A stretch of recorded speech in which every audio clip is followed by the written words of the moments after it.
हगवणे, तुझ्यावर खुनाचा आरोप आहे। हगवणे, तुला काही बोलायचं आहे का? हगवणे, तुला पश्चाताप होतोय का? हे असे प्रश्न विचारण्यात आले राजेंद्र हगवणेला, ते सुद्धा पत्रकारांकडून। पोलीस बंदोबस्तामध्ये या सगळ्यावर राजेंद्र हगवणेने उत्तर काय दिलं तर त्याने फक्त नकारार्थी मान हलवली आणि हात हलवला। तोंड झाकलेल्या पोलिसांच्या गराड्यात चालणाऱ्या राजेंद्र हगवणेच्या या उत्तराचे अनेक अर्थ काढले गेले। कुणी त्याला उद्धटपणा म्हटलं तर कुणी त्याला माजुरडेपणा। पण वैष्णवी हगवणेच्या मृत्यू प्रकरणामध्ये राजेंद्र हगवणे 7 दिवसापासून फरार होता। विशेष म्हणजे ज्यावेळी वैष्णवीची सासू, नवरा आणि नणंद यांना अटक केल्यानंतर वैद्यकीय तपासणीसाठी हॉस्पिटलमध्ये आणण्यात आलं होतं, त्यावेळी राजेंद्र हगवणे तिथे उपस्थित होता आणि तिथूनच तो फरार झाला। त्यानंतर तो महाराष्ट्रामध्येच आलिशान गाड्यांमधून फिरला, हॉटेल्समध्ये राहिला, पण तरीही त्याला अटक झाली नाही। सुनेच्या मृत्यूनंतर दुसऱ्याच दिवशी हॉटेलमध्ये मटण खातानाचा त्याचा व्हिडिओ सुद्धा व्हायरल झालाय। त्याची संपत्ती त्यामध्ये 100 कोटी रुपयांची आहे। त्याचे आणि त्याच्या कुटुंबियांचे राजकीय कनेक्शन्स तगडे आहेत, अशा अनेक बातम्या आल्या ज्यावरून प्रश्न विचारले जाऊ लागले। तर हा राजेंद्र हगवणे नेमका आहे कोण, त्याचा इतिहास काय, याच सर्व प्रश्नांचे उत्तरे सांगणारा ह्या आज माहितीचा व्हिडिओ आहे। तर नमस्कार मित्रांनो, मी रीमा, माझ्या या यूट्यूब चॅनलवर तुमचं खूप खूप मनापासून स्वागत करते। तर मित्रांनो, राजेंद्र हगवणे हे नाव चर्चेत आलं असून वैष्णवी हगवणेच्या मृत्यूनंतर सुरुवातीला वैष्णवीने स्वतःला संपवलं असं सांगण्यात आलं। त्यानंतर तिच्या अंगावर असलेले मारहाणीचे वळ बघून तिचा किती छळ सुरू होता ही गोष्ट स्पष्ट झाली। त्यानंतर वैष्णवीच्या कुटुंबियांनी त्याच्या सासरच्या लोकांना लग्नात 51 तोळे सोनं, फॉर्च्युनर गाडी यासाठी धरलेला हट्ट, जावयाने फॉर्च्युनर गाडी सोडून दुसरी गाडी दिली तर पेटवून टाकू अशी दिलेली धमकी, अशा अनेक गोष्टी समोर आल्यात। सोबतच राजेंद्र हगवणेने आपलाही छळ केल्याचं, आपल्यालाही मारहाण केल्याचं हगवणे कुटुंबातील थोरली सून मयूर हगवणेंनी सांगितलं। त्यानंतर फरार असलेल्या राजेंद्र हगवणेला अटक करा या मागणीने जोर धरला। मुळात राजेंद्र हगवणेची चर्चा आणखीन एका कारणामुळे होती। तो राष्ट्रवादी काँग्रेस अजितदादा पवार गटाचा पदाधिकारी असल्यानं राजेंद्र हगवणे हा अजित पवार गटाचा तालुकाध्यक्ष होता। त्याच्यावर झालेले आरोप आणि त्यानेच दिलेली सुनेला वागणूक समोर आल्यानंतर त्याची पक्षातून देखील हकालपट्टी करण्यात आली। पण हगवणे तालुकाध्यक्ष पदापर्यंत कसा पोहोचला तर त्याच्या राजकीय कारकिर्दीत मूळ होता। त्याच्या वडिलांच्या राजकीय कारकिर्दीमध्ये हगवणेचं मूळ गाव मुळशी तालुक्यातलं भूकंप। वडील तुकाराम हगवणे यांचं मुळशी तालुक्यात मोठं नाव होतं। राजकारणातही त्यांच्या नावाचा चांगला दबदबा होता। सुरुवातीला तुकाराम हगवणे हे काँग्रेस पक्षात होते। जेव्हा शरद पवारांच्या नेतृत्व राष्ट्रवादी काँग्रेसची स्थापना झाली तेव्हा त्यांनी राष्ट्रवादीमध्ये प्रवेश केला। त्यांची मुळशी भागामध्ये शरद पवारांचे समर्थक अशी ओळख होती। तुकाराम हगवणे यांनी मुळशीच्या राजकारणात दम बसवत पंचायत समितीच्या सभापती पदाची निवडणूक जिंकली। जिल्हा परिषदेच्या पशु विभागातही त्यांची महत्त्वाची जबाबदारी त्यांनी पार पाडली। त्यांचा जनसंपर्क तगडा होता, त्यामुळे लोकप्रियताही वाढत होती। तुकाराम हगवणे यांच्या 3 मुलांपैकी राजेंद्र हगवणेंनीही राजकारणात प्रवेश करायचं ठरवलं। वडिलांच्या पावलावर पाऊल ठेवलं, पण राजेंद्र हगवणेला वडिलांप्रमाणे राजकारणात यश मिळवता आलं नाही। तुकाराम हगवणेंच्या जनसंपर्क, स्थानिक राजकारणात असलेली ताकद आणि शरद पवारांशी असलेले चांगले संबंध याचा फायदा राजेंद्र हगवणेला झाला। परंतु 2004 मध्ये त्याला मुळशी मतदारसंघातून विधानसभा निवडणुकीचे तिकीट मिळालं। राष्ट्रवादी काँग्रेसकडून राजेंद्र हगवणे मैदानात होता। त्याचा सामना शिवसेनेचे शरद ढमाले आणि अपक्ष कुमार गोसावी यांच्याशी झाला। या निवडणुकीत राजेंद्र हगवणेला दुसऱ्या क्रमांकाची मतं मिळाली। शिवसेनेने ढमालेला निवडून आणले आणि राजेंद्र हगवणेचा 17,107 मतांनी पराभव झाला।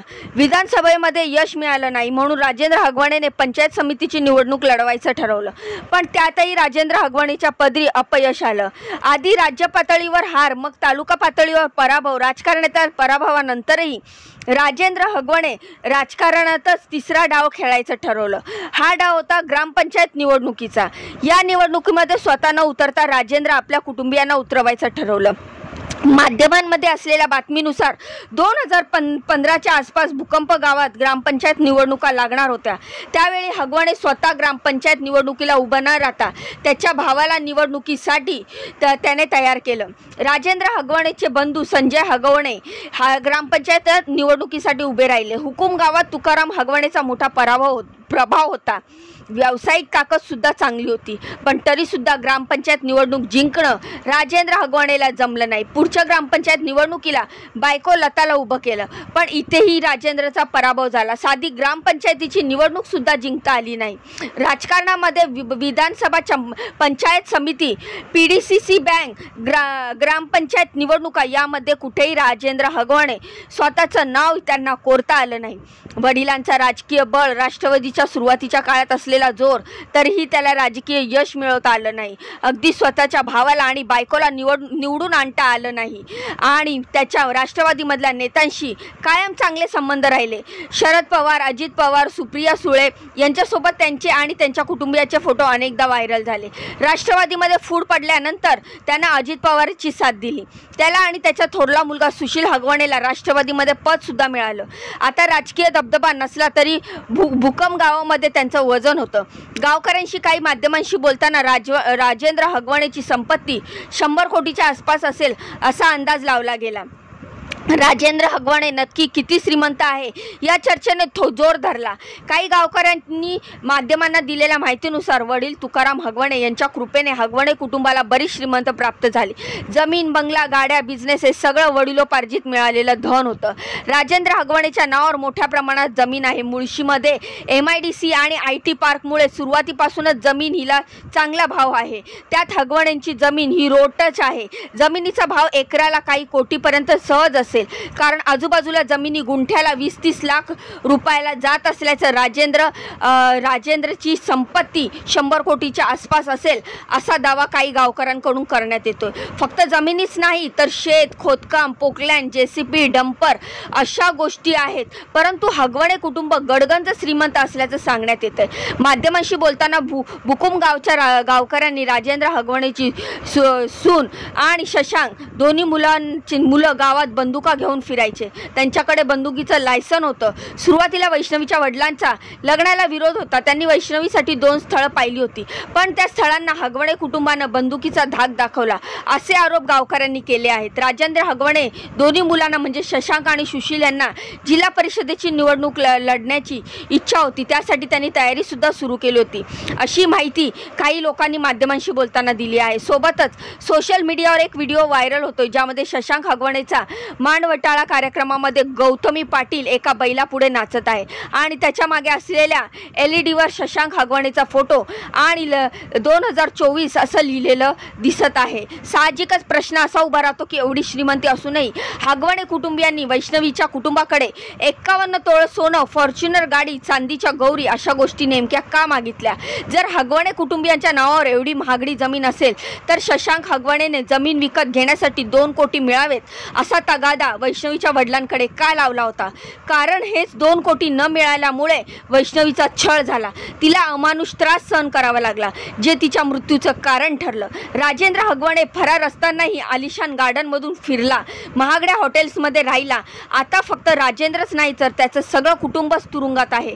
आपल्या सुनेच्या मृत्यूला कारणीभूत ठरल्यामुळे आता 9 महिन्याच्या चिमुकल्याला आईपासून पोरकं केल्यामुळेही त्याला आता जेलमध्ये राहायला लागत आहे। तर या सर्व माहितीमुळे तुम्हाला काय वाटतं हे मला तुमच्या कमेंटच्या माध्यमातून नक्की मत सांगा। तुमच्या प्रतिक्रिया ह्या माहितीबद्दल काय आहेत या देखील ऐकायला मी उत्सुक आहे।